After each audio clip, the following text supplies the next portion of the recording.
A simple communication mistake cost NASA nearly $328 million in 1999.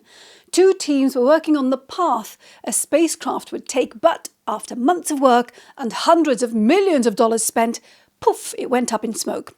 Turns out the numbers weren't adding up because, listen to this, one team was using centimetres, the other was using inches. Whether you're selling your product or presenting what you do, miscommunication drives away clients and wrecks deals. If you want people lining up to buy from you, you have to know what good communication looks like so you never end up pushing away opportunities by mistake. I'm Nima, and for decades I interviewed business leaders on BBC World and other TV channels, and for over 20 years I've been teaching experts to say the right things so that they position themselves as authorities in their niche, gain influence, and consistently secure opportunities. In this video, I reveal the simple 5-step system for communication to ensure you don't make mistakes that lose you business. How to know what to say and not to say even when you're not prepared, and I show you my secret communication hack that'll instantly make you stand out as the expert in any conversation. Let's dive in with step number 1. Without it, you won't be saying the right thing to attract clients. Nailing this comes before you say anything. When you go on a road trip, you can either drive around aimlessly and maybe end up spending the night in the middle of a field because you're stuck in the mud. I knew I should have turned left. Or it could be a brilliant trip because you did one thing before you went on it. It's the same when you communicate. It starts with clear, uncluttered, logical thinking, so you don't have to clean up a muddy mess later. Maybe you want to highlight a new feature you added to a product, or get more people on your email list, or sign up clients. So the first part of step 1 is define your destination or goal. Go into every conversation, meeting, call, interaction knowing this. But there's no point knowing it without using it. Decide what action you want the person you're communicating with to take for you to get your result. This is what you say at the end of what you're sharing. So step 1 is having a clear answer to these 2 questions. What do you want from the interaction? And what do you want the person you're communicating with to do to make it happen? But this is all about you. Now turn your focus to the person you're communicating with. How do you know what to include so you don't blast them into orbit boredom? Step 2 shows you what you must say so you don't end up stating the wrong thing and wasting the opportunity. When you go on a trip, there are the must-haves to pack and the nice-to-haves. It's the same when you're on a podcast or being interviewed by the media or when you're speaking at an event. The mistake experts and entrepreneurs I've interviewed on global TV and stages across the world made is that they focused on the broader audience or the questions they're going to be asked, which is the wrong thing to do. I shared why and what to do instead in my newsletter recently. The audience doesn't pay your bills. Your ideal client does. And if you're at the right gig, there'll be many of them there. Put yourself in their shoes. What do they want to know more about? What's their concern? What's on their mind? These 4 P's are your focus. Their pain, biggest problem, and their current priority, things that you can help with. And make sure you're always communicating from their perspective, not yours. For example, say something like this. Clients come to me saying they want to get rid of, bring up one of their P's, but what they really need is your solution. Or what clients think they want is X, but what they don't realize is Y. Again, your solution. The rest of the sentence is where you position yourself as an authority and highlight your expertise. Speaking like this gets you sharing from the perspective of your ideal client, and this gets them paying attention. Don't decide what these 4 P's are. Discover the language, the words, the exact terms the client you want to attract uses, and use them when you communicate. Now, this is still part of your prep and clarifying your thinking before you open your mouth.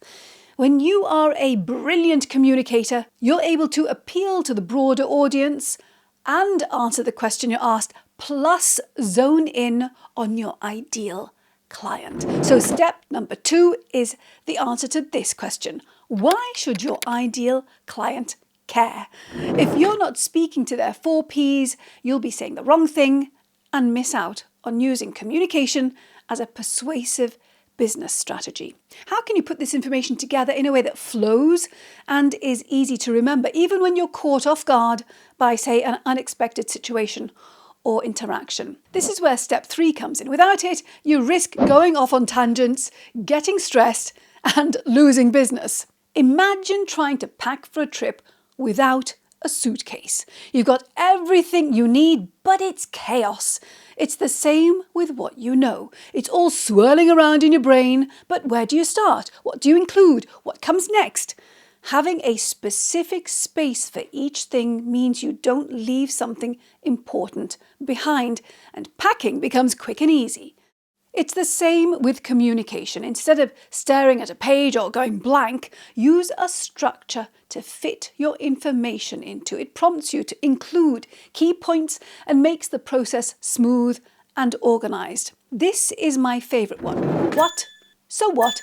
Now what? It's simple, makes you think through essential points you need to make, and works a treat whether you're speaking in a planned interaction or off the cuff in an unexpected situation. Let me show you how it makes your communication flow. What? Think of what as your tweetable. Do people say tweetable these days? An attention-grabbing start that covers "this is what we're doing here," while weaving in the answer to this. Why should I listen to you? By the way, everybody thinks this, even though they don't realize it. For example, you don't start with a new service you're offering. You focus on the impact it has on your ideal client's business or life. You could begin with a statistic that shares how much money or time is being wasted because of the way they do things. Hands up if you want to save thousands of dollars. Here's how. Make it memorable. So what? Link your message to the needs, challenges, aspirations or results your ideal client wants. The question to answer is, why is what you're sharing important to them? Starting this section with something like, "this is important because," reminds you to pack this information in. Add examples, client results, and other supporting information. Now what? Make it easy for your client, your ideal client, to take the next step and do the thing that gets you results. This is your call to action. Having a structure to follow helps you get back on track if your mind wanders or if you're interrupted by a comment or a question. You'll know exactly where to pick up from. So step 3 is, instead of being stuck, use a template to structure what you will say. This frees you to focus on the content instead of worrying about how to organize your message or forgetting something important. But even if you've done all this prep, pressure can still paralyze your thinking, which is why step 4 is essential. It anchors you to the bare bones of what you need to get across if your brain freezes. Let me show you what you can do so you don't panic or waste the chance to say the right thing. The way people perceive you dictates whether they'll trust you enough to buy from you, which is why it's important you don't freak out or freeze when you're communicating. Do this instead. Simplify what you want to get across into one key point. You can include a sentence that starts with something like, "if there's one thing you remember, let it be this," or "this is the one thing I want you to remember if you forget everything I say." It's a sentence that can be used pretty much anywhere, and it helps untrip your brain because it gives you a moment to gather yourself and decide what to say next. I call this your safety sentence. Let me give you an example. Say the big takeaway I want to plant in your mind is that communication is the currency that your success is built with, which is true, by the way. Then my simple safety sentence is, communication is currency, or communication is the currency of success. I could start with it or say it at any point. It could be something like, "and this is why communication is currency. Let me give you an example of how communication is the currency of success." You see, I can lean on it, use it alone, or weave it into whatever it is I'm sharing. Make your sentence simple, short, punchy. A summary of the big idea you want your ideal client to take away. You can use it in the what section of the template so you're not adding things to remember. And do this too. Define 3 words that are the most important words you want to plant in your ideal client's brain. These will be relevant to and support the big message you want to get across. By the way, numbers are great for this. Let me show you how. For example, 3 words that link to the key idea I'd like you to take away from this video are Buffett, 40%, 4 Ps. Here's how I'd use them. Buffett reminds me to share that billionaire investor Warren Buffett believes that great communication skills increase your wealth by 50%. He says that improving his has been his best ever investment. 40% reminds me to say that your ability to remember information is said to increase by 40% when you structure it. Plus, it makes it much easier for your clients to remember it too. The 4 Ps are to embed the idea that speaking to your client's worries and ambition is critical.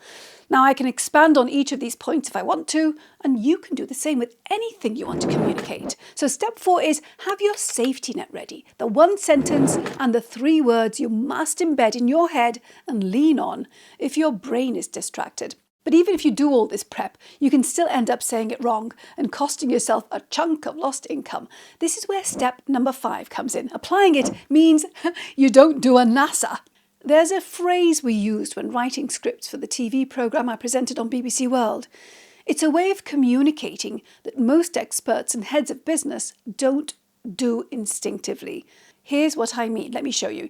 You have the most context when you're communicating because you're sharing information about your expertise, your experiences, your observations and realizations. It's easy to forget that others probably don't have your level of knowledge. To make sure we didn't lose people when reporting on complicated stories or issues that viewers didn't know much about, we used this sentence as our mantra. New reader, start here. It was a prompt to share things in a way that people who were hearing about it for the first time could understand.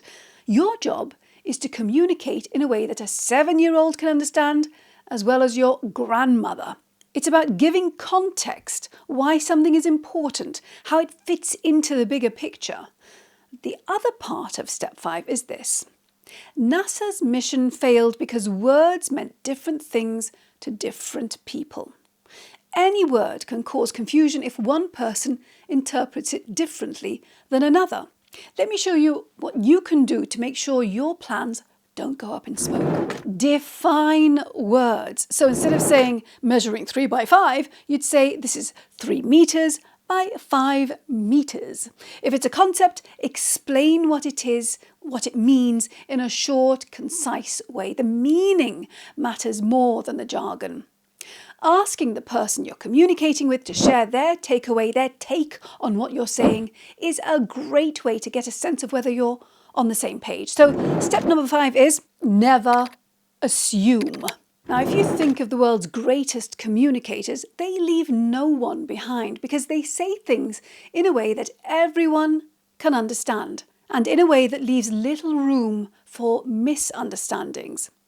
This simple hack gives you an unfair advantage because it establishes you as an authority in your niche that everyone can understand and relate to. So say things right and you'll get the results you're after. But how can you use what you say to get more business and income?